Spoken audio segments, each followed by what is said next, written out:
Alhamdulillahirabbil alamin.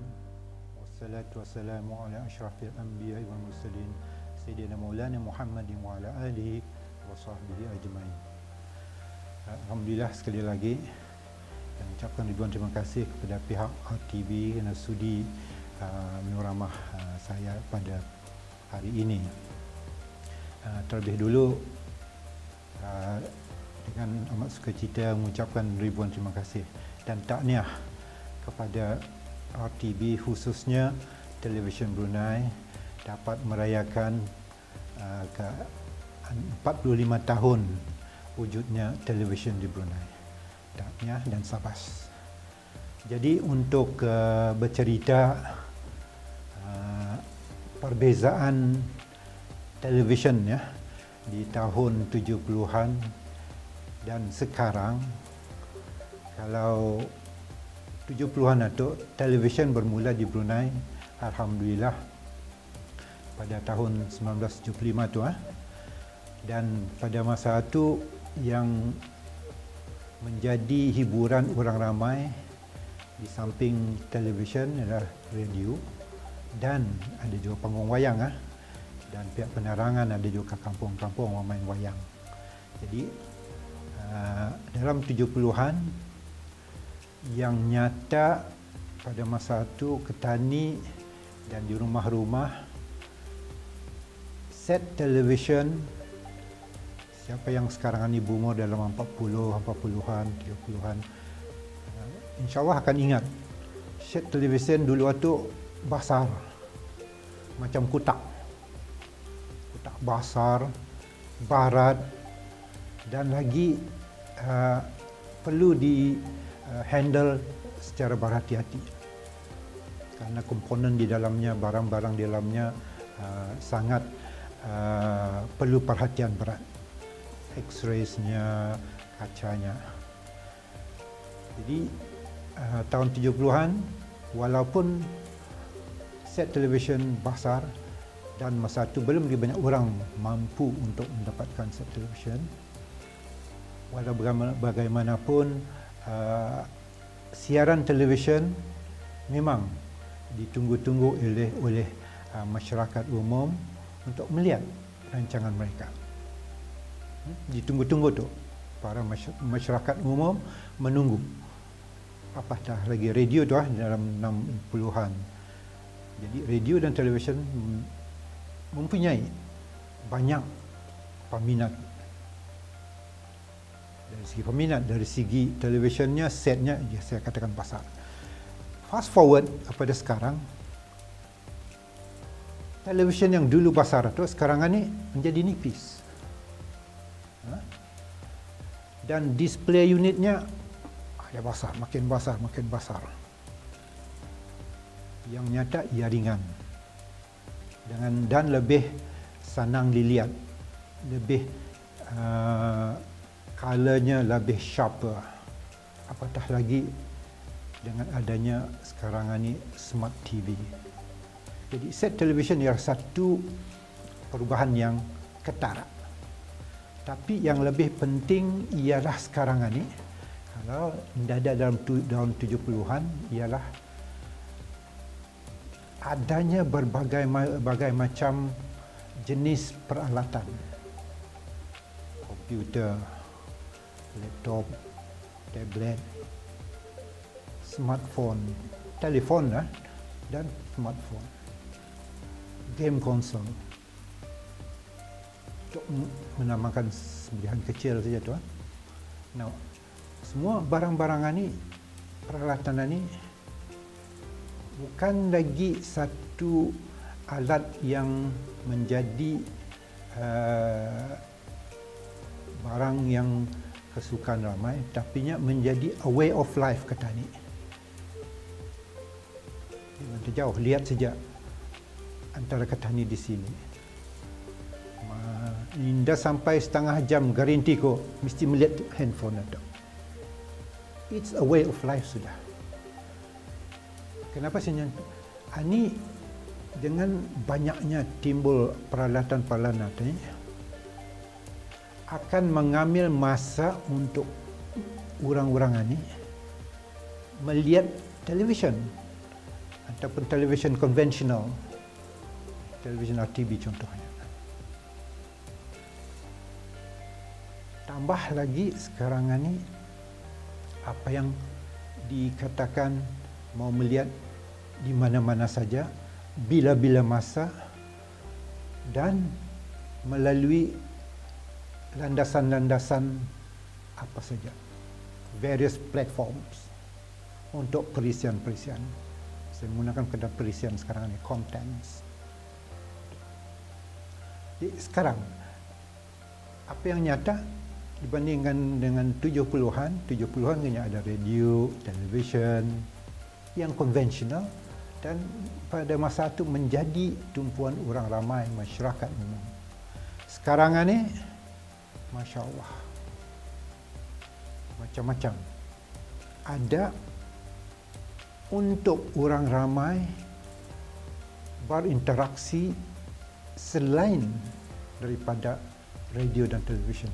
Malah ada sudah nampak bahawa mereka, you and me, tidak terkecuali, lebih mengambil banyak masa menggunakan alat-alat ini daripada melihat televisyen ataupun mendengar radio. Itu perbezaan yang nyata. Yang menjadi katalis dalam perubahan ini, terutama dalam masa ini, ialah internet serta kaedah wideband, broadband. Ini makin, sama ada positif atau negatif, apa yang nyata, makin memberi cabaran utama. Makin banyak lagi para pengguna mau melihat alternatif untuk mereka berinteraksi, mendapatkan maklumat, mendapatkan hiburan dan lain-lain. Itulah secara pendek. Saya panjang kali sikit tu. Perbezaan dulu dan sekarang. Cabaran penyiaran TV khususnya untuk RTB, saya ingin memulakan dan melihat apakah misi RTB. Apa misi RTB sekarang? Apa yang saya dapati dari website RTB, website resminya, misi RTB ialah untuk membentuk masyarakat yang bermaklumat dan berilmu pengetahuan melalui rancangan-rancangan yang berkualiti. Okay. Jadi dari misi itu perlu ditranslate kepada actions. Ada peranan-peranan utama yang disenaraikan dalam website. Tapi saya mau mengupas untuk cabaran ini, mengambil dua keywords dalam mission. Satu, perkataan masyarakat yang ada di dalam mission statement. Yang kedua, perkataan rancangan-rancangan. Masyarakat, you and me, saya akan lebih mesra menggunakan perkataan pengguna ataupun consumer. Consumer dan pengguna. Pengguna sekarang ini lebih berkendakkan banyak corak untuk sejurang melihat rancangan-rancangan, untuk melihat sejurang memastikan akan baik atau tidak. Sejurang lebih mesra kepada rancangan-rancangan yang bersesuaian kepada cita rasa mereka, terutamanya golongan para belia, para muda. Masyarakat yang berbeza cita rasa, berbeza ekspektasi. Satu kelompok. Jadi apa yang perlu, ini cabaran Macam mana sekarang RTB dapat menyentuh perasaan mereka ini untuk securang dapat mudah mesra dengan rancangan-rancangan yang dibuat oleh RTB. Easily engage the consumer. Engage and sustaining the engagement the consumer dengan rancangan-rancangan. So, cabaran pertama ialah untuk menepati cita rasa masyarakat ini pada rancangan-rancangan bersesuaian. So, balik kepada yang kedua ialah rancangan-rancangan. Dengan adanya tadi ada berbagai-bagai peralatan sekarang di at the disposal of para pengguna ni. Handphones-nya, laptopnya, komputernya. Sekarang ni mana lagi orang banyak melihat televisyen di bilik rehat kah, di bilik tidur kah? Apalagi melihat RTV, melihat RTM kah apa? Di kedai kah, di kereta kah, di upis pun kata ni handphone itu sudah biasa. Apa yang seorang lihat? Itu yang menjadi cabaran. Apa yang seorang lihat is apa yang saya panggil konten satu tadi. Perisiannya.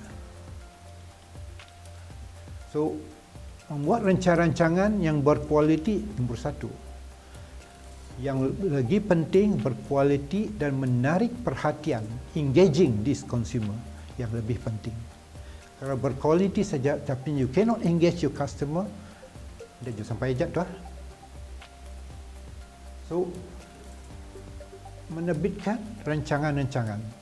Nah, terkeduhung sudah banyak apa namanya ni alat-alat yang ada ni. Komputernya, laptopnya, handphonenya, smart TV-nya. Ini secara umum dipanggil the various end products untuk melihat bahan-bahan ini. Dan bahan-bahan ini, barang-barang ini, peralatan ini memerlukan konten yang berbeza dari segi ia punya platform. Untuk tradisional televisyen biasa, terrestrial yang disiarkan melalui Bukit Subuk, di Handulau, terrestrial transmission, satu cara. Untuk digunakan oleh handphone, sekarang ini Alhamdulillah RTB sudah ada RTB Go, itu menggunakan internet. Perlu diubah rancangan yang diterbitkan untuk terrestrial television yang sesuai untuk applications handphone. Sama juga untuk application di komputer. Banyak application. So, setelah mengenal pasti masyarakat tadi, the consumer, dan mengenal pasti apa the delivery mechanism untuk reaching this consumer. Mechanism ialah terrestrialnya, internetnya, apa namanya ni, sama ada pay TV. Yang Brunei belum ada pay TV lah, ada juga pay TV station television. Dan diulah je rancangan-rancangan itu, the content sesuai dengan peralatan yang akan digunakan untuk menerima dan sesuai dengan cita rasa. Pasal yang mengenakan telefon ini selalunya anak-anak muda tu. Jadi anak-anak muda mempunyai cara lain untuk menarik mereka daripada kumpulan kami yang sudah remaja, warga masa ni. Jadi di sana cabaran untuk menyesuaikan rancangan to be relevant. Itu perkataan yang penting. Relevan kepada target group, sasaran ini. Sesuai dengan delivery mechanism. So, itu dua cabaran. Mengenal pasti, mestikan ya masyarakat ini, ya rancangan-rancangan mesti relevan, the right platform. Yang ketiga, cabarannya adalah memastikan mewujudkan suasana persekitaran kerja. mewujudkan persatuan kerja yang kondusif, yang bekerjasama antara satu dengan lain. Bukannya kau-kau, bukannya aku-aku. Ini untuk Ketani RTB menyampaikan hajat kerajaan. Kenapa RTB wujud? Jadi cabaran ya untuk meningkatkan lagi suasana pekerjaan dalam pejabat ke di mana saja. Yang penting suasana persekitaran kerja yang nyaman, yang kondusif. Tidak ada kau-kau, aku-aku. Ini Ketani punya. I'll be proud of it. So, itulah cabaran-cabaran yang saya fikir perlu ditangani bersama. Satu ialah untuk memastikan balancing, meimbang dasar penyiaran, penerbitan, perancangan, programming, mengimbang dasar atau sesuai untuk menanai kehendak kerajaan dan juga mengambil kira cita rasa iatah masyarakat ini. That balancing act is sangat-sangat penting untuk memastikan rancangan-rancangan ini. Jadi itu saya kira pihak pengurusan mengambil peranan yang penting untuk memastikan the balancing act. Yang kedua ialah untuk memastikan meningkatkan kerjasama dan sokongan. Kerjasama dan sokongan oleh semua peringkat pengurusan dan peringkat kaki tangan dalam mewujudkan balik kepada persekitaran bekerjasama lagi bertanggungjawab. Ya, bukan saja ini untuk mewujudkan persekitaran kerja, bukan saja untuk memastikan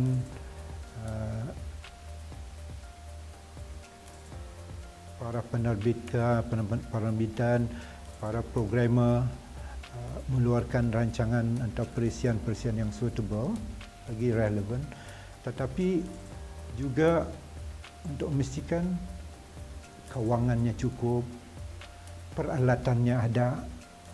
Bukan sejak kau buat ini, tapinya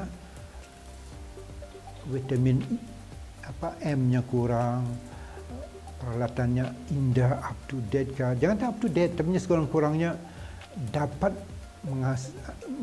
menyampaikan cita rasa itu. So, ini yang saya katakan untuk meningkatkan kerjasama dan sokongan pihak pengurusan dan kaki tangan. Lagi bertanggungjawab. Itu dua cabaran saya kira yang mungkin dari saya yang telah pun berundur dari perkhidmatan penyiaran lebih daripada 11-15 tahun.